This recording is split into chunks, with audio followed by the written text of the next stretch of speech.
Joining us today is someone who would never fall out with his players.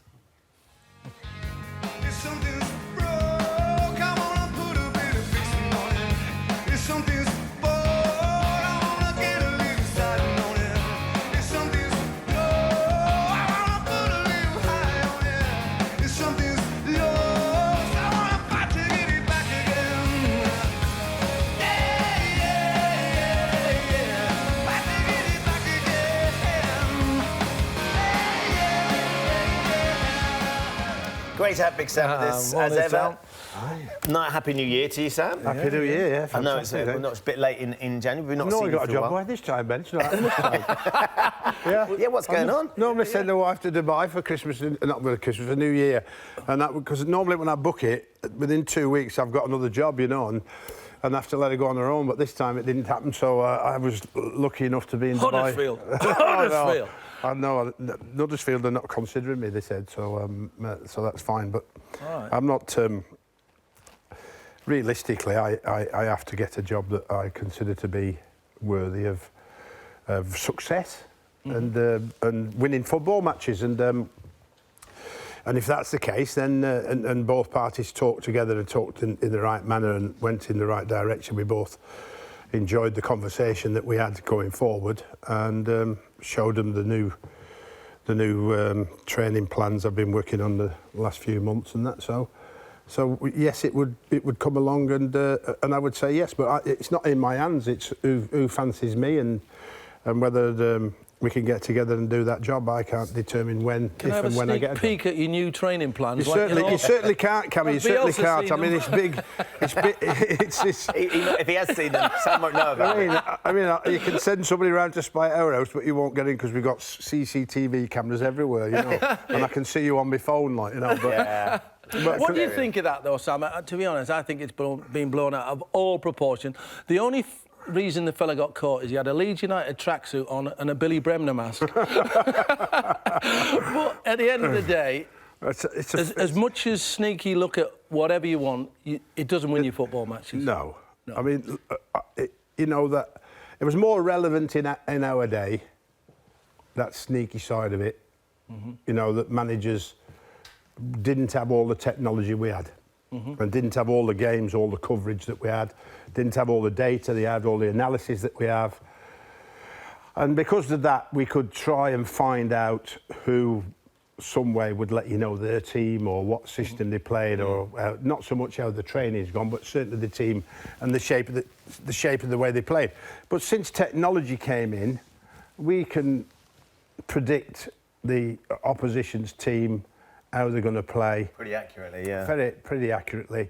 There's occasionally, and only very occasionally, and I've done this personally, where I've decided not to let the team know what the team is, not to let the team know what the system is, and throw a side out playing in a different way and going out and stunning the opposition because it's completely different on how they'd practice to play against. So, and would you have done that, But that's Sam? very risky. But would you have done risky. that because you didn't want any of your players or there was someone in your squad that you thought, or team around you, that may have given that to the opposition? I did it eventually, first and foremost, just to break the psyche of the player. Okay.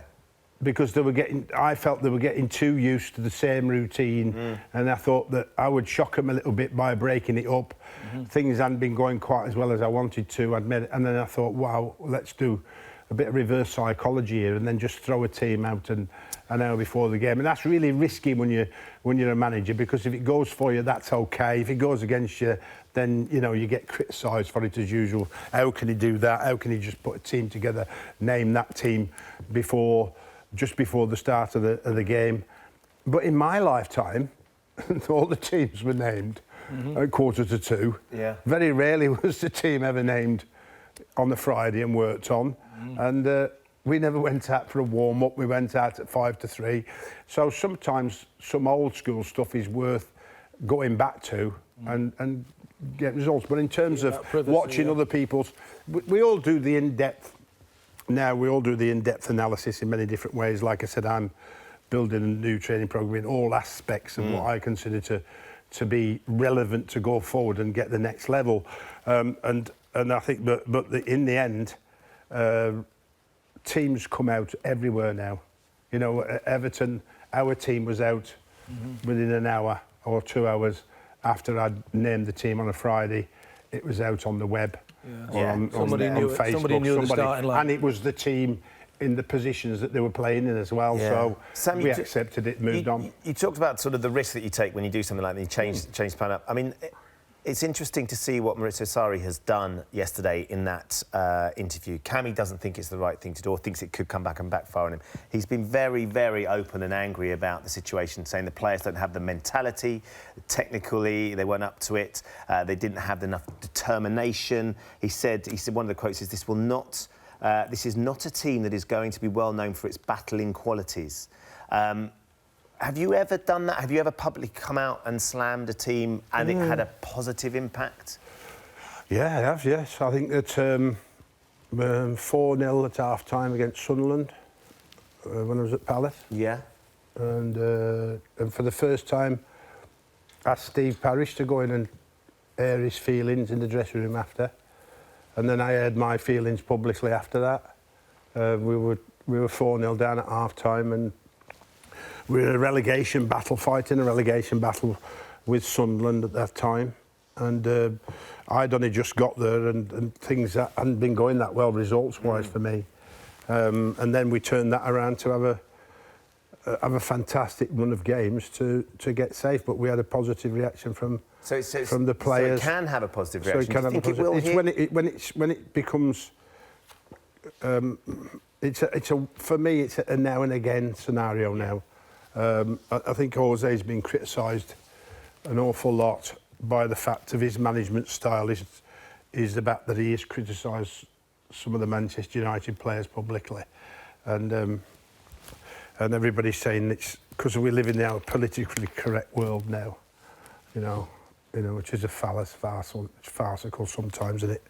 That to say we cannot criticise publicly a player who's on £350,000 a week and he doesn't give his all. I mean, it's the bare minimum. You get his commitment and passion. That's what you expect. Drive and desire.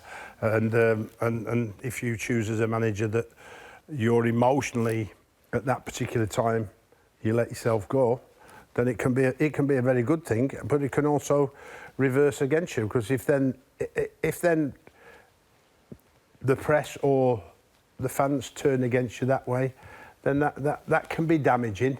It's another risk, isn't it? So it's another risk that you have to take as a manager. But I clearly think he couldn't control his emotions. He was so upset about the way his team performed in a derby game. And we have to say, Arsenal were so good. They were. You know, I watched that game last night, and their tactics on the day were terrific. Yeah.